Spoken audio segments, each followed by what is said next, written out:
Hey, this is Carla from the Butcher Babies. This is George Corcoran Fisher from Cannibal Corpse. Hey, this is Rex from Kill Devil Hill. It's Wednesday 13. This is Dad from Devil Driving. This is Motorist from War. You're listening to RABID NOISE on RABID Radio.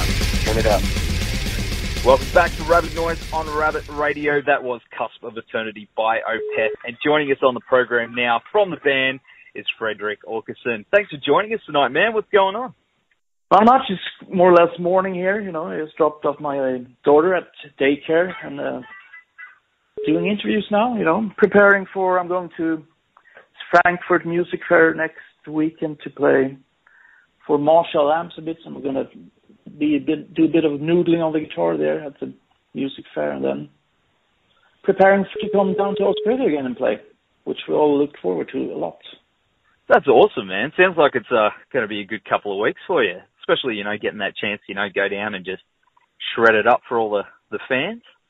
Yeah, awesome. Always a pleasure coming back, and this set list we're playing now is it's really cool. I think people's going to appreciate it. It's a lot of songs we haven't played for a while, so definitely looking forward to it. Very exciting, man. Well, as we were saying, man, we'll be seeing you guys down here at the start of next month in support of your latest album, Pale Communion. And one thing about Opeth is, you know, you've always had such a great relationship with Australia and such a strong fan base down here. Why do you think Australia's got such a strong connection with the band? I don't know. Maybe they're into these spaced out songs that are really long and have an open mind, I guess.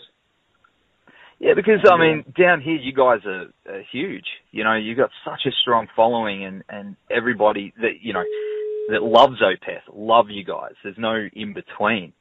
So, and you guys, you know, you've toured here enough times that I think, you know, we should just give you citizenship. You should just move down here. Sounds like a good plan. Yeah. Then we could see you all the time. Yeah, I wouldn't mind living down there. It's nice. As mentioned, you're touring in support of Opeth's 11th studio album, Pale Communion, which was mixed, of course, by the amazing Stephen Wilson, who you guys have worked with before and, of course, good friends with. When it came to the mixing process, was there much back and forward between the band and Stephen, or was it, you know, here you go to town, do what you need to do? There was a few emails, you know, and some corrections and small notes here and there, but if everybody in the band would give Stephen a lot of emails, it would be too much for him. So we usually send emails to Michael, and then he goes through and send it to Stephen. Too messy, so to speaking. Yeah, his inbox just. But yeah, we pretty much on the case. We also really enjoyed working with the technician we recorded with, Tom Dalgetty, at the Rockfield Studios. He had a really cool approach for sounds, I think, the way he knew these rooms and the way he mic'd the drums and stuff like that. It's some really innovative ideas, and he was a guitar nerd like me, and I like that. We can sit down and A/B test a lot of different amps and guitars and stuff like that. Experiment and things like that with your sound. Did you find that, you know, has your approach to, you know, creating sounds with the guitar changed over the last couple of albums? I like to think you get better at it, but it has a lot to do with taste, I reckon, and what type of song it is. Like, for instance, it's fun when we're usually well prepared before we enter the studios. We know the riffs and everything. But there are some small stuff that happens in the studio, like on Cusp of Eternity, for instance, you hear this kind of echo thing that oscillates, like a guitar, the feedbacks and stuff like that. And that's me messing around with this analog echo pedal, distorting the feedback and stuff like that. And I like stuff that you just pull a knob and then the little gadget makes a lot of sounds on its own. No, I mean, it's very random, and I like that. It's a bit spooky in a way. Opeth, one of the most diverse bands around, and with, you know, the last two albums, you guys have leaned towards the more prog rock side of things. Do you think that, you know, you'll revisit that style on future albums, or, you know, do you see a different direction for the band in the future? Yeah, maybe. You know, that's what's kind of fun with Opeth. We haven't shied away from that area. It's a huge part of Opeth's sound, because we still play a lot of that stuff live, and we love it, you know. Maybe some people think that we don't do death metal anymore, but we do live if you come see us. But I think this latest two albums, they kind of go hand in hand, and for the next album, we really don't know what's going to happen. It could be all brutal. Well, man, whatever it is, it's going to be awesome because, you know, you guys always put out, you know, quality albums. And, you know, it seems that when, you know, most bands try and experiment with their sound, they get a lot of, you know, flack from fans and critics. But with Opeth, you guys are always praised for it, you know, no matter what you do.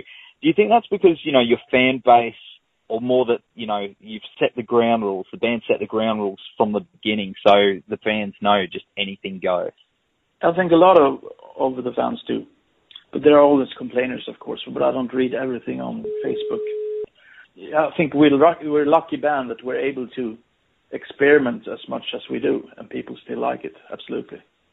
Oh, people love it, man. People absolutely love it, especially, as I said, down here in Australia. I'd say 99% of people that I know are fans of Opeth.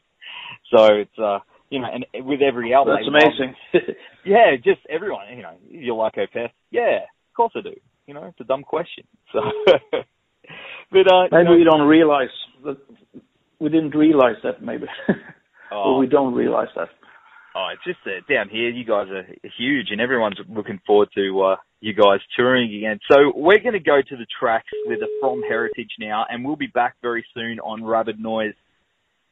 And we're back on RABID NOISE with Fredrik from Opeth. Now, the thing about Opeth is every album is a journey with you guys, and always well-written. You know, while you guys release great singles, you know, to really appreciate what you guys do, it's best to, you know, sit down and take the time to listen to the albums in full and really absorb them. And to be honest, I feel there aren't many bands that release albums that demand your attention like that these days. Do you think it's a bit of a lost art? Yeah, maybe. That's, you know, that's always the goal when you do an album, to have it interesting all the way through, you know. Hopefully it even decreases the interest. So that's an important criteria for us, absolutely. Well, it's sort of like, I know friends who will go and they'll go out of their way to buy your albums on vinyl, and they'll go home and they'll put headphones on and they'll listen to it from start to finish to really appreciate, you know, what you guys are doing.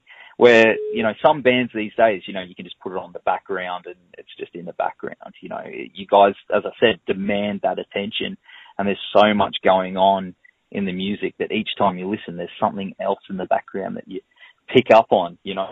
Oh, that's great to hear, man.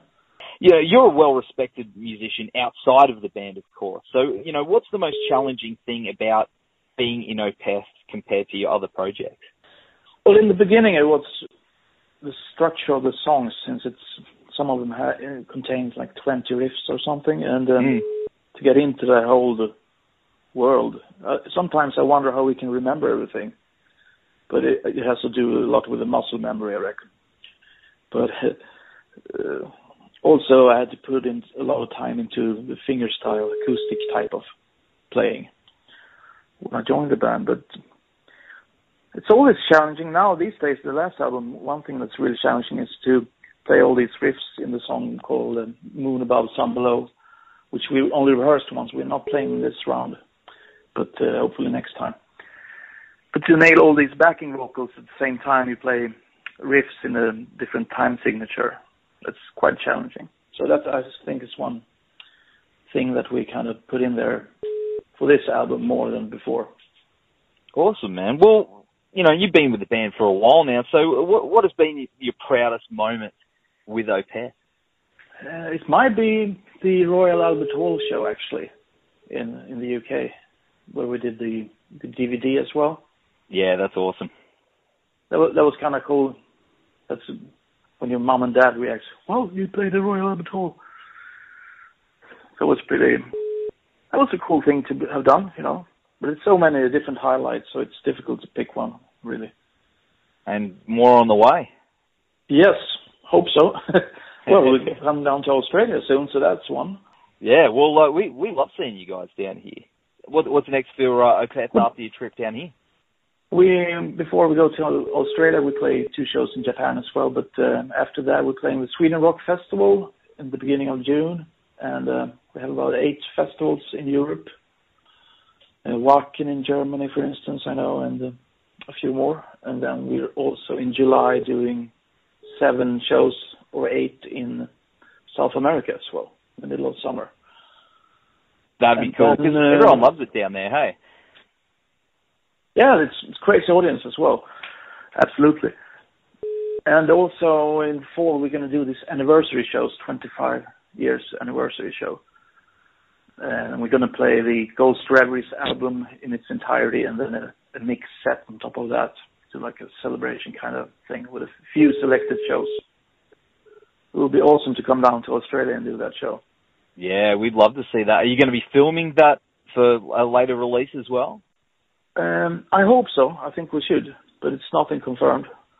But we might do another special show that might be filmed as well. So it's a bit of stuff in the planning that hasn't come through yet. So. Oh, it's exciting stuff. You sounds like you got a big year ahead, man.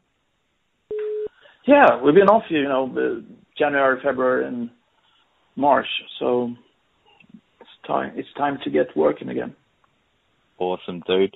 Well, we're going to go to the track Moon Above, Sun Below from Pale Communion now. Thanks for hanging with us tonight, Fredrik, and we'll see you guys on Wednesday, May 6th at Eaton's Hill in Brisbane.